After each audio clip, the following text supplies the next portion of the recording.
Welcome to the Instacom podcast, where we explore the trends and solutions transforming industries across South Africa. And today we're talking to Kobus Briel, the driving force behind Instacom. We'll explore his journey, leadership style, and vision for the company. So today we're going to talk about who's the CEO of Instacom. And we welcome Kobus Briel to talk to us about his journey, where he started, what did you do in the past, how did you become the leader of such an amazing company? Yeah, if I look back where everything started, so I was at Tuks University studying BCom, and the one evening I got a call from family members saying my parents were in a motor accident. So that was in my beginning of my first year at the University of Tuks. So obviously that was a overnight change in my life. Unfortunately, my mum passed away. Dad was in hospital. He struggled to get things going again, and obviously I moved to the farm. So when my career started, soon after that, my dad said no, he's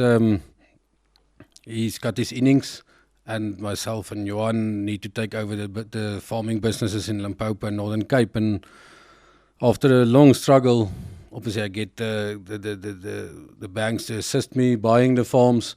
And that's where it started. So once again, the challenge is cash flow. And that's where I was forced to make other plans and start doing contracting work with all my equipment that I bought with the farm, transport, and also for other farmers I started assisting them to generate cash flow to survive the month-end pains. You've always been someone that makes a plan.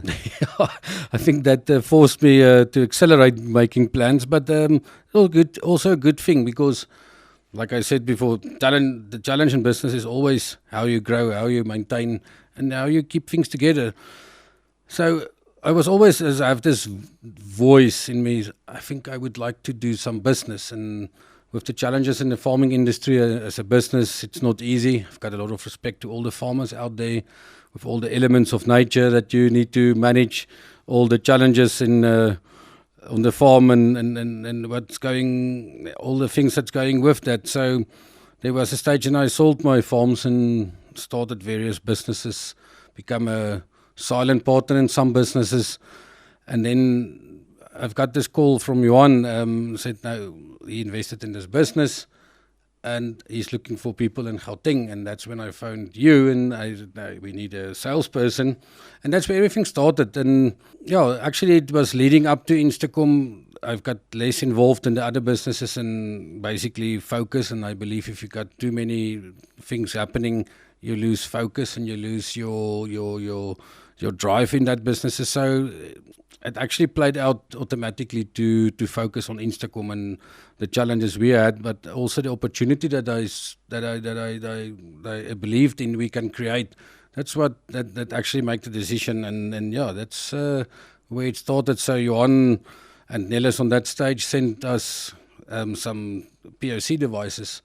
And that when I saw the power in push to talk on that stage, because that was our primary product with the tracking and the panic button, I already believed this company got some scalability. It's important to, if you want to be successful, is to do something that you can scale.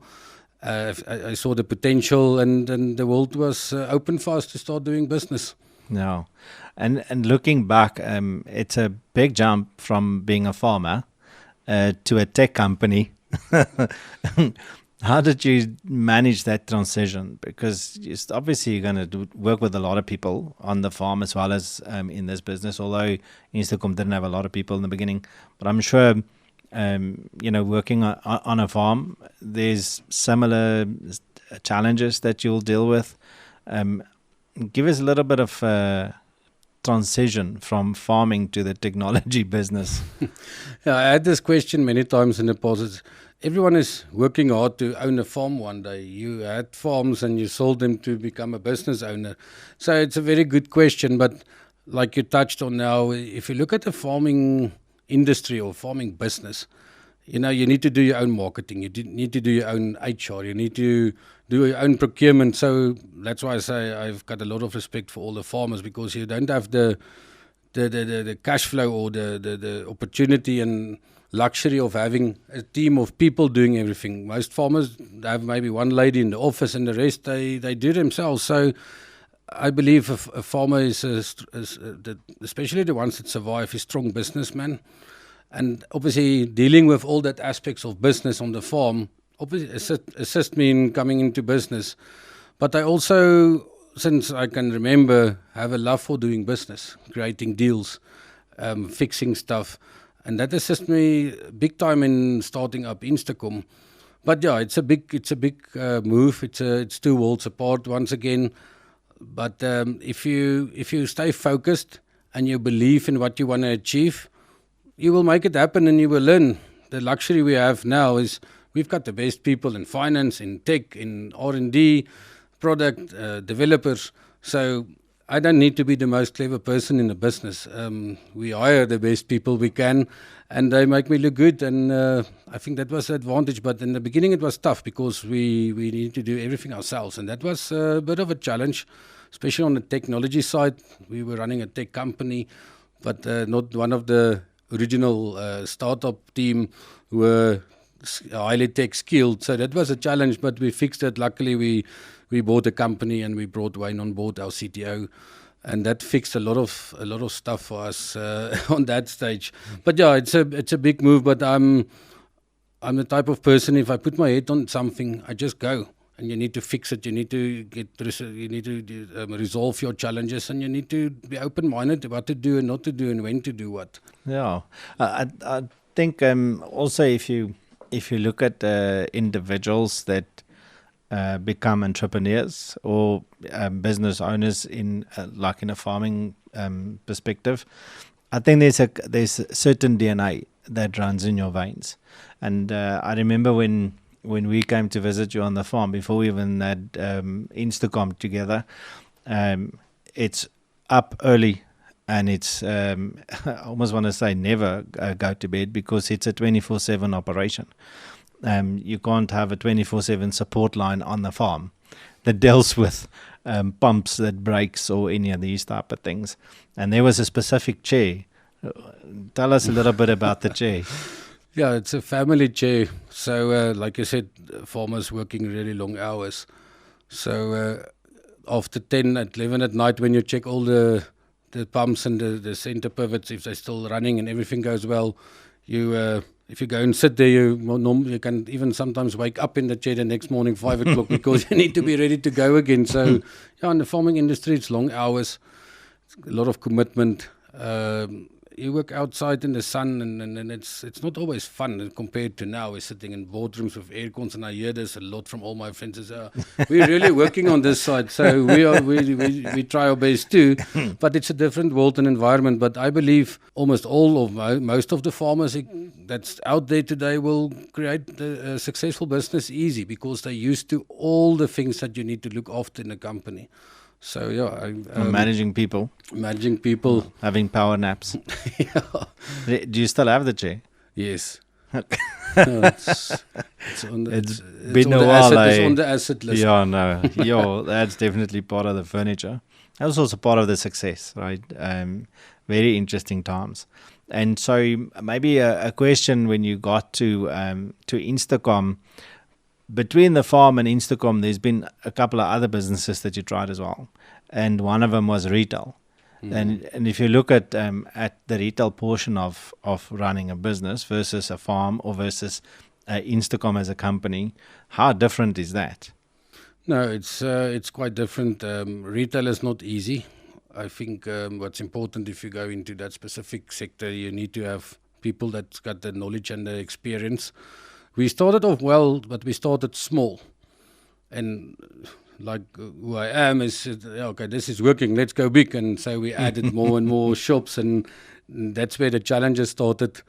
And to also to be relevant. And I think what's important, what we did not maybe do good enough on that stage, is do market research. Because it's difficult. Everyone thinks it's easy to start a business and I'm going to do this and that. It takes a lot of time and skill to make it successful and to survive the challenges on the roadmap. Yeah, I think the first couple of years, the norm in the market is the first 5 years, 10% of businesses survives. And then the next 5 years, another 10% survives, and that becomes a very small number. But I'm sure there's some characteristics that you actually could pull through between being a farmer, playing around with retail, and then coming into a tech company. What are the main characteristics that you think you'd need to have or had to pull through to these three different areas? Well, yeah, it's. I think the first, in my opinion, very important is failure is not an option, and it's getting tough. And the people that can pull through when it's getting tough is the people that will be successful, because it's easy to sit in your comfort zone or to stay in your comfort zone, and nothing wrong with that.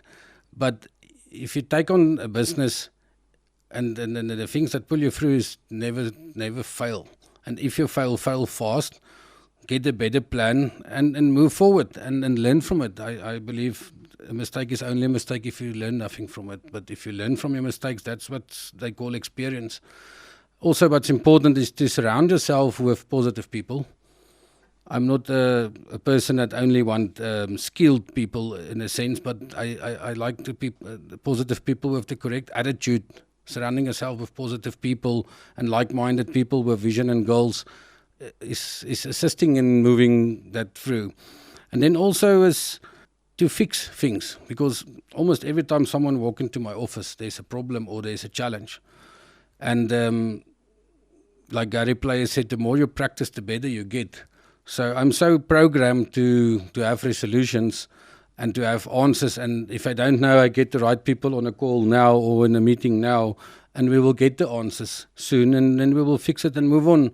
So I think it's perseverance is one of the things. You need to just keep on going. And it's not always easy. There was times in our business that it really got to tough and difficult situations. And we pushed through that because failure is not an option. So I believe that is one major thing that you need to focus on, is never fail. And if you fail fast and move forward. But also then hard work. I read an article a few days ago. Is not the cleverest people that become the most successful people. It's the people that can push through and surround and keeping the teams together and being the glue in a business that survive. Yeah, I think it's, as I said to you many times, it feels like we're now a HR company managing people. We're not offering solutions anymore. It's just people. But the reality is that people is such an important portion of success out there. Something that we've done quite well. One of the things are that you're also an employee of the company, although you own the company as well. And if you look at as a leader, there's a specific style as a leader, like any one of the leaders. How would you define your actual leadership style? Yeah, Roland, maybe to touch on, my first pay slip was Instacom ever. So I'm in a fortunate position never to work for someone. It's always, all I know is creating my own and fighting my own battles. But yeah, there's obviously what's important for me is the people. I'm a strong believer, treat people like you want to be treated. I think that is so crucial in life and in business. And if you can pull that through in every situation, it will create the correct culture, and you can keep the people motivated. My team knows if they walk into my office with a problem, I want a solution as well. So just don't bring the problem, actually bring the solution or what you already did for approval or just alignment. So I'm also a type of person that I respect people, and I believe that this is, people want to be respected, but you need to give respect to be able to get the return for that. And the more you show respect to people, the more they will follow you, and the more you'll get their buy-in into what your vision and your plans are. And just be human. I said on the sales conference, just be yourself. Don't try to be someone else. You are you. Be yourself. And if everyone doing their very best every day, that's what's creating success. Will we make mistakes? We will, for sure. We do every day. So what's important for me is how quickly we can reset. How can we learn from that? How we can prevent it not to happen again? And that's what our clients also want from us, is they expect us to have problems, but they expect us to fix it soon and to create redundancy for the same thing not to repeat in the future. Yeah, and if you look at your leadership style now versus where it's been, what would you say is the biggest learning curve that you've had, and what are you planning on working on in the future? I think what's important is I learned a lot from people. I like to be criticized because I can grow on that. Some people don't like it. I need it. If I don't get any critics, I can't grow. So I love it when people disagree with me, because my first question will be, why, and what do you have a better plan? Because that's important. That's why I always in boardrooms and in conversation ask the question, what do you think? If you're sitting 10 people in a meeting and discussing what is the way forward, I love the words, what do you think? We employ the best people possible. Let's utilize their opinion. Let's utilize their skill set in our business. They are in the field every day. We need to use their knowledge to improve our company. And it's really important for me to add value to people's opinions in our business, and also for them to empower them. If you want to be a dictator in a business, I think it's not the right way of running a business. So give your team some space and let them make decisions, but keep them accountable. Because like we always said, I love to tell my team, treat it as if it's your business, your region or your division. Treat it as if it's your business. Then you will make the best decisions every day. And I think we're doing well with that, and I think the people like it. And that's bringing the best out of everyone. And we need to lift the creativity in the team. We're sitting with almost 150 people. There are a lot of innovation there. There are a lot of ideas. We need to use it. And I think that's one of my important things for us. Treat people like people and treat them human. And that's part of the success and bringing all the good ideas to the table. Yeah, and obviously inside of Instacom, we experience you as the CEO. But outside of Instacom, you also have a life. How do you stay motivated? What do you do to inspire yourself in staying invested? Yeah, that's if you work for yourself, it's I think that's the worst boss that you can have, because you never stop. That's one thing, you never stop. It's a day and night thing. But after all, we're chasing success, and it's not about money. It's about having happy clients, to be the best provider out there possibly, to stay ahead of all the trends, to ensure that our team are happy, to ensure our clients are happy. So it's always difficult to measure success. Unfortunately, money and financial position is part of that. And we need money, because without money, no one can buy bread and milk. But at the end of the day, what keeps me motivated is what we want to be the successful company. We want to have a global presence. We want everyone to enjoy our products and feel the value that we can add. So it's not something specific, but I think in my world, for me, is I hate to lose. I hate to be second best. Yeah, I heard someone said to me, he's not losing weight because he hates losing. But yeah, that's what's keeping me motivated, is to ensure we're doing what we need to do and what the people expect from us, our team, internal clients, external, and for ourselves. You only live once. So if you want to become successful, it's hard work, and you need to keep on going, because it's one thing. I saw it many times in my life. It's one thing to get to the top, but it's another challenge to stay on the top and keep on growing and stay the best. So I think that is one of my big motivations, why putting in the hours every day and to keep that position that we created and worked hard for. Yeah, I must say I don't like losing. I think it's also a very competitive DNA that we have at Instacom. And we always say we employ people with attitude, and a lot of these attitudes that we get part of Instacom is very competitive, and it also actually helps and drive the culture of our company. We don't like to lose customers. We don't like to lose customers to competitors. And we love taking business from competitors, to be honest, which I think is a good thing. I think it's a healthy mindset for any business.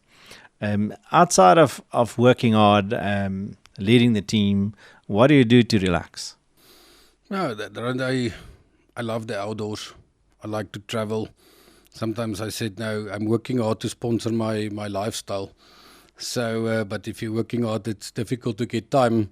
I have enough leave available, but it's to get time and use it is part of the challenge. But yeah, outdoors, traveling, seeing the world. I think I visited just over 50 countries. I want to do at least one a year in the future, even if it's just neighboring countries.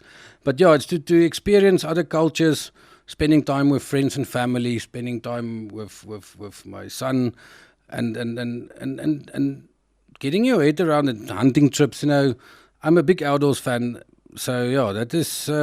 That's part of balance in life. Yeah, right? to get the balance, my dad taught me years ago, Kobuss, you're working too hard, you need to get your balance in life. And that stuck in my mind, and I actually shared that with many people in the past, is to keep the balance. And I'm not the best example, but I started to practice in the beginning of this year because one of the things I need to improve quite fast is my health. Doesn't help you build up a big successful business and you're getting stuck in medical situations. So that's one thing I changed this year, and keep going. It's not easy, but it's actually becoming a new nice habit. So I will keep that forever, hopefully. And then also is to be able to afford the nice things in life. Everyone want a nice car, you want a nice house, you want to go on proper holidays, but it costs money. So it need to be funded. But in general, I believe my motivation and all of this come back to, I decided many years ago, I want to be successful, but I want to stay humble, and hopefully that people can see. But it's important for me with the success, is to have a humbleness and to never forget where you started and back to the roots. So, yeah, that is keeping me motivated. No. What was the last country that you visited? Mauritius. Are we starting a branch there? Not yet. End of this year, maybe. I'm working on it. I think one of the challenges that we have is focus in a big company. The bigger you get, the more focused you have to be. If I look at how many industries we've taken on, how many different countries we've taken on over the past 14 years, and I think maturity within our business and maybe a leadership style is to accommodate everything. How important is it to focus? Maybe not too many products necessarily, not too many industries, not too many countries at once. How important is it to focus in the business? Roland, that's really important, and we made that mistake many times. And every time, luckily, we learned from that. So once again, then it's not a mistake, but then you call it experience. But every time we get distracted on approaching things that doesn't make sense on that stage, obviously we're entrepreneurs and we need to chase things. But I like the word back to basics. Every time we're not sure what to do, and what's the right decision is back to basics. And if you always go back to basics, it's quite simple. The basics in business, if you write it down, it's not a lot. It's not rocket science. So I like to then revert back to the basic stuff in the business and focus on the things that need the highest priority in the company. Yeah. And Instacom is unique. We've heard it from so many different staff members that has worked at other places and come to join the team. We actually heard it this morning again with a birthday girl that said, a message to the team. She's worked for many companies. She has never seen something like Instacom. Instacom is absolutely unique. The way we do things is we are a family. And so on that note, is there a specific message that you would want to give to the Instacom family? Yeah, for sure. There's a big appreciation for all the effort and all the commitment we see every day. People, you've got a successful team and happy people. If you don't need to ask them to work late or to get things done, but they do it and they just get it done, and they understand the vision and the drive in the company and keeping the clients happy. So yeah, the message will be easy. Thank you very, very much for all the hard work. And including the people that's not with us anymore. There's people that moved on to other companies, but they were part of the success story. They were part of the pain, going through everything and looking after the clients. So it's the current team and the previous team that's adding to the success. And yeah, I think they can see we're trying our very best to look after them as well in the same way. And it's not always in money, although we all need money, but people came back for less money to Instacom. And that's once again a big compliment for what we do and how we do things, because money can't buy happiness. But it's always important to see the value in our team. And I've got a big appreciation for what they do. As we sit here and speak, we've got many people having meetings and running our business and doing things that we can't do. So no, big appreciation, and they all know me. I will look after them as far as possible, and we need to support each other. We need to look after each other in Instacom. Yeah, and I think a big portion of our success sits within the support of our staff members. From a spouse perspective, the kids, there's so many different things that happens in your life daily.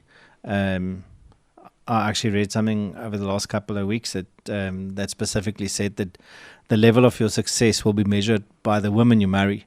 And the support structure for every single one of our staff members, I think, as a message to them, is as important to the message to our staff members.